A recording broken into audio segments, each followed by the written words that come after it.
नमस्कार। मैं हूं राहुल शर्मा और आप देख रहे हैं राहुल शर्मा शो। आज हम बात को आगे बढ़ाने वाले हैं। इजराइल और फिलिस्तीन बीच में जो कॉन्फ्लिक्ट छिड़ा हुआ है, इसके क्या कारण है और आज के हालात क्या हैं और किन किन देशों का क्या पक्ष है इस चीज़ को लेकर। तो वीडियो को पूरा देखें, स्किप ना करें। चैनल को सब्सक्राइब कर दें ताकि मुझे मोटिवेशन मिले, मुझे और अपने ऊपर काम करूँ कंटेंट के ऊपर। तो चलिए शुरू करते हैं आज का वीडियो। दोस्तों, भारत में एक बहुत ही महान प्रख्यात समुद्र पुरुष हुए जिनका नाम था आचार्य रजनीश ओशो, जिनका नाम कहा जाता है दोस्तों कि आप उन्हें इग्नोर तो कर सकते हो लेकिन नापसंद नहीं। उन्होंने कहा था कि लोगों को लड़ने का बहाना चाहिए, युद्ध करने का बहाना चाहिए, कभी धर्म के नाम पर तो कभी जमीन के नाम पर तो कभी राजनीति के नाम पर। अगर युद्ध ना भी हो तो वो युद्ध पैदा कर लेगा कहीं ना कहीं कहीं से। और यही हो रहा है दोस्तों। पूरा इतिहास इस बात गवाह है कि लगभग 3000 सालों में 15,000 से ऊपर युद्ध हो चुका है, जिसमें से धर्म के नाम पर ज्यादा युद्ध हुआ है। दोस्तों, सोचने वाली बात यह है कि पूरी दुनिया में धर्म फैली हुई है और हर इंसान, हर देश अपना धार्मिक ही कह रहा है, फिर भी युद्ध हो रहा है। तो कुछ लोग इसे कहते हैं धर्म युद्ध। क्या ऐसा नहीं है कि हमारे अंदर कोई ऐसा तत्व है जो चाहता है कि युद्ध हो? कुछ ना कुछ वो कारण पैदा कर ही लेगा और आप ये हर दिन देखते ही आ रहे होंगे। और यही देखने को मिल रहा है दोस्तों पूर्वी जेरूसलेम में। ये संघर्ष बहुत पुराना है, 1967 से संघर्ष चल रहा है। हुआ ये था दोस्तों कि 1967 में इजराइल ने फिलिस्तीन पर हमला किया और पूर्वी यरूशलेम को अपने तरफ मिला लिया और तब से संघर्ष जारी है। और आज के तारीख में जो है दोस्तों 3 इलाका है वहाँ का, पूर्वी यरूशलेम का, जो कि संघर्ष का कारण बना हुआ है। पहला है अल-अक्सा मस्जिद, दूसरा है दमस्कस गेट और तीसरा है शेख जरा। इस तीनों इलाकों में क्या हुआ दोस्तों कि पुलिस, दोनों तरफ की पुलिस से संघर्ष हुआ इजराइल और फिलिस्तीन के बीच, जिसकी वजह से आज ये युद्ध इतना बड़ा कारण बन गया है। अब हम बात करते हैं दोस्तों इजराइल की युद्ध की तैयारी की। ये जो हो रहा है उसमें इजराइल का क्या रोल है, क्या वो कर रही है अपने डिफेंस के लिए। तो दोस्तों मैं बताऊं आपको, लगभग 160 से ऊपर लड़ाकू विमान, टैंक और तोप अपने बॉर्डर पर तैनात करके रखा हुआ है वो। और जिसमें से 40 मिनट में दोस्तों 450 से ऊपर रॉकेट दाग चुका है। इसमें से 150 से ऊपर जो है निस्नाबूद हो चुका दुश्मन का। और वो कर क्या है दोस्तों, इजराइल सरकार की जो वहाँ के जो आतंकवादी हैं, संगठन है, उसके बड़े बड़े बिल्डिंग पर हमला किया जा रहा है ताकि जो आम नागरिक हैं उनको कम से कम हानि हो, बस आतंकी लोग मरे, आतंकवादी लोग मरे। और इसके बदले में हमास के आतंकवादी ने भी हमला किया है, जिसमें से 2,500 से ऊपर मिसाइल अब तक वो भी दाग चुका दोस्तों। और इजराइल दोस्तों इससे निपटने के लिए पहले से बहुत तैयारी कर चुकी थी, जिसमें से आयरन डोम एंटी मिसाइल है। एक ऐसा मिसाइल है जिसमें बनाने के लिए 2 देशों का योगदान देना पड़ा। पहला यूरोपियन कंट्री की एक कंपनी है एरियन स्पेस इंडस्ट्री, और दूसरा इजराइल की खुद ही कंपनी है, उसका नाम है Rafael advance defence system. Israel सरकार का कहना है दोस्तों कि ये एंटी मिसाइल इतना खतरनाक है कि हवा में ही दुश्मन को निस्नाबूद कर देता है। लेकिन सच कुछ और ही दोस्तों।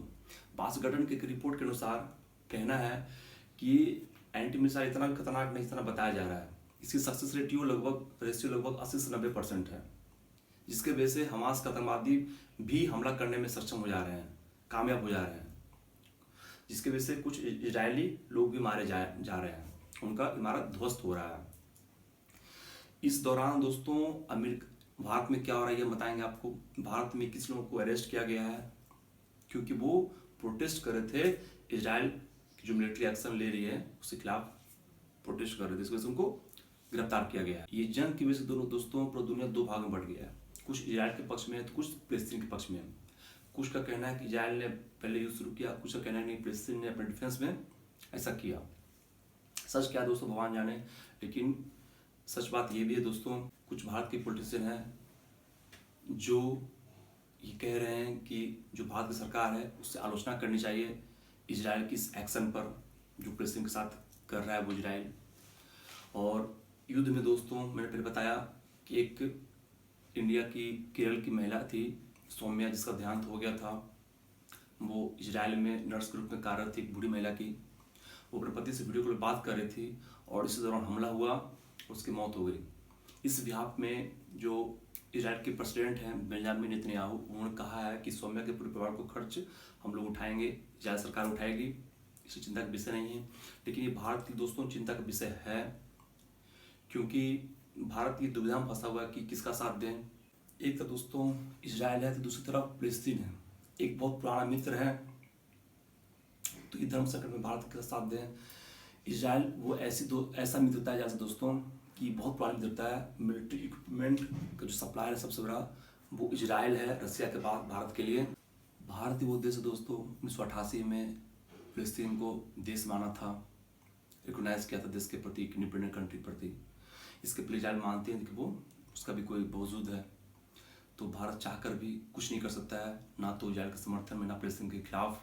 और दोस्तों भारत ये भी आलोचना कर रहा है कि जो आतंकी हमला किया गया फिलिस्तीन के द्वारा वो भी सही नहीं है, और इजराइल सरकार भी अगर ये चाह रही है कि गाजा पट्टी पर आक्रमण करके वो अपने मिला लेगा तो ये भी गलत है, ऐसा नहीं होना चाहिए। जमीन पर बॉर्डर चेंज नहीं होगा। दोस्तों इस युद्ध में अमेरिका का रुख है, वो युद्ध को जारी रखना चाहता है, वो उनका बैठक नहीं होने दे रहा है, जिसकी वजह से क्या हो रहा है दोस्तों कि युद्ध लगातार चल रहा है, बढ़ रहा है। चाइना जहाँ तक चाह रहा है कि वो युद्ध जल्दी से समाप्त हो जाए, वो यूएन का बैठक चाहता है, लेकिन यूएस के रुकावट की वजह से यूएन का बैठक नहीं हो रहा है। तीसरी तरफ दोस्तों पाकिस्तान और तुर्की जो अमेरिका के इस रुख को लेकर काफ़ी आक्रोश में है। ना जाने दोस्तों ये युद्ध कब तक चलेगा, इसमें क्या क्या होंगे, लेकिन दोस्तों अंत में युद्ध से सिर्फ हानि ही होती है। चाहे कोई भी वर्ल्ड वार उठाकर देख लें, संसाधन नष्ट होते हैं, निर्दोष लोग मारे जाते हैं, अर्थव्यवस्था चरमराता है। इसका वजह से सेकेंड वर्ल्ड वार इस बात का गवाह है। ब्रिटेन का कहना है कि जब वो जर्मनी से युद्ध जीत गया फिर भी वो जीत कर भी हार गया क्योंकि उसके संसाधन नष्ट हो गए थे, जिसकी वजह से उसको यहाँ तक भारत की आज़ादी में भी सबसे बड़ा रोल है वो वर्ल्ड वार 2। तो ये वीडियो दोस्तों आज के लिए इतना ही। अगर वीडियो अच्छा लगा आपको तो लाइक कर दीजिए, शेयर कर दीजिए, चैनल को सब्सक्राइब कर दीजिए और कमेंट कर बताइए क्या कमी रह गया और क्या मैं बेहतर कर सकता हूँ आपके लिए। Thank you so much.